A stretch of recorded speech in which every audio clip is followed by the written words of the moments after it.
A primeira ofensiva conjunta dos Estados Unidos e do regime de Delcy Rodrigues contra grupos terroristas no interior da Venezuela terminou na morte de Héctor Niño Guerrero, chefe da organização criminosa transnacional El Tren del Agua. O ataque cinético ocorreu no sudeste do estado de Bolívar, que faz parte da zona de exploração minerária conhecida como o Arco Minerário do Orinoco, historicamente dominada por organizações criminosas. O presidente Donald Trump lembrou que durante sua campanha presidencial em 2024, prometeu expulsar os criminosos vinculados ao Trem de Aragua e fazer justiça pelas dezenas de vítimas que eles deixaram em território norte-americano. Sob minha direção, o Comando Sul dos Estados Unidos executou um ataque cinético rápido e letal para eliminar com sucesso Niño Guerrero, o infame líder do Trem de Aragua, uma das organizações terroristas mais sanguinárias do planeta. Antes de Joe voltar ao cargo, Joe Biden abriu nossa fronteira sul para milhões de criminosos ilegais e permitiu que esse exército estrangeiro estuprasse, mutilasse e assassinasse cidadãos americanos com total impunidade. Durante o desenvolvimento da operação, ocorreram confrontos com integrantes dessas estruturas criminosas, nos quais foi neutralizado Héctor Rustenford Guerrero Flores, vulgo Niño Guerrero, líder de uma organização criminosa. A operação contou com apoio tecnológico especializado e foi desenvolvida por meio de mecanismos de cooperação e intercâmbio de informações de inteligência entre as autoridades de ambos os países. Héctor Rosfort Guerrero Flores foi incluído na acusação formal contra Nicolás Maduro, desclassificada em janeiro pelo Departamento de Justiça dos Estados Unidos após a Operação Resolução Absoluta ter sido bem sucedida. Ele foi formalmente acusado de atuar como líder do Trem de Aragua numa rede de narcoterrorismo junto a altos funcionários do regime, entre eles o preso Nicolás Maduro e o foragido Diosdado Cabello. A Promotoria dos Estados Unidos apontou que a estrutura comandada por Niño Guerrero colaborou na conspiração para importar cocaína, fornecendo proteção e serviços de escolta aos carregamentos controlados pelo cartel de Los Soles. Com este, o primeiro ataque em solo dos Estados Unidos contra uma organização terrorista designada com, começa o desmantelamento de uma quadrilha de crime organizado que semeou terror na região, operando por meio de extorsão, assassinato por encomenda, sequestro, narcotráfico e exploração sexual. Surgiu na prisão araguenha de Tocorón, onde ficava seu centro de comando e bunker criminoso. Tinha um arsenal de armas, piscinas, zoológico e até boates. A temida organização teria sido fundada no ano de 2014 pelo venezuelano Héctor Niño Guerrero.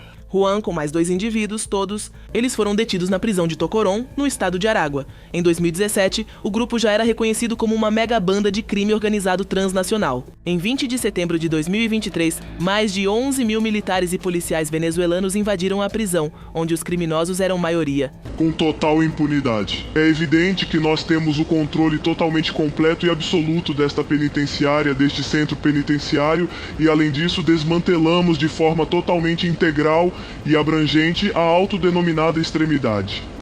Quase um ano depois, em 8 de abril de 2024, o chanceler madurista Ivan Gil foi além, não apenas ao afirmar que essa torrente de água seria uma ficção criada pela mídia internacional, na tentativa de criar um rótulo que não existe, como também fizeram, em seu momento, com o chamado Cartel dos Sóis. E um ano depois, em uma transmissão, na televisão, Nicolás Maduro declarou que embora o Trem de Aragua de fato tenha existido, agora já era poeira cósmica. O Trem de Aragua de fato existiu, mas nós os combatemos, os desmembramos e os eliminamos por completo. O Trem de Aragua é história, é apenas poeira cósmica. Na Venezuela ele não existe. Nós ganhamos. No entanto, uma vez que Donald Trump assumiu novamente a presidência, sua administração designou formalmente ao Trem de Aragua como organização terrorista estrangeira. Na resolução, os Estados Unidos afirmaram que os tentáculos do grupo criminoso já se estenderam à Colômbia, ao Peru e ao Chile, com presença ocasional no Equador, na Bolívia e no Brasil. O Departamento de Estado acusa a organização de sequestrar, extorquir e até autorizar ataques contra agentes norte-americanos. Washington sustenta que o grupo, envolvido ativamente no narcotráfico, recebe apoio logístico e material do Cartel dos Sóis. No primeiro trimestre de 2025, o presidente Trump endureceu sua postura, ordenou a identificação e detenção de venezuelanos nos Estados Unidos com antecedentes criminais e supostos vínculos. Com o Trem de Aragua, Centenas deles foram presos e enviados ao Centro de Confinamento para o Terrorismo em El Salvador. Maduro rejeitou publicamente essas transferências, classificando-as como uma humilhação e denunciando o sequestro daqueles que, segundo ele, eram jovens trabalhadores venezuelanos. Em um golpe definitivo contra as estruturas criminosas transnacionais, a queda de Héctor Guerreiro Flores, conhecido como Ninho Guerreiro, torna-se hoje um contundente aviso da Casa Branca para a América Latina. Foi o que disse o subchefe de gabinete do secretário de guerra, Pete Hegseth. A morte de Ninho Guerreiro envia uma mensagem clara à América. Não há refúgio para os narcoterroristas em nosso hemisfério. O Departamento de Defesa e a coalizão contra os cartéis das Américas continuarão cumprindo a promessa do presidente Trump em Medicines. Em sintonia com a ofensiva transnacional liderada por Washington contra as máfias em todo o hemisfério, o governo do Chile classificou como um golpe relevante e bastante esperançoso a queda de Ninho Guerreiro. O ministro de Segurança chileno enviou uma mensagem de tolerância zero diante de uma organização que havia espalhado o terror por todo o continente, incluindo também o Chile.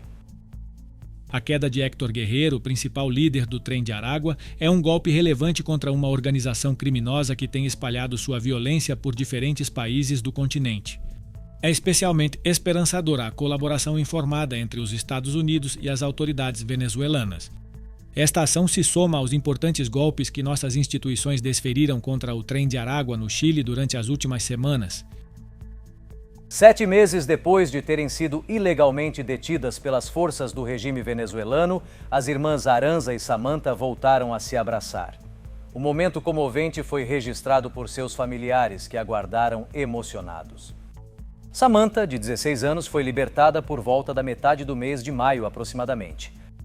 Aranza, de 19 anos, voltou para casa já ontem. Nenhuma delas havia cometido crime algum, mas o regime acabou criminalizando o vínculo familiar que elas tinham com o primeiro-tenente Cristian Hernández, um militar dissidente e exilado, supostamente acusado de rebelião.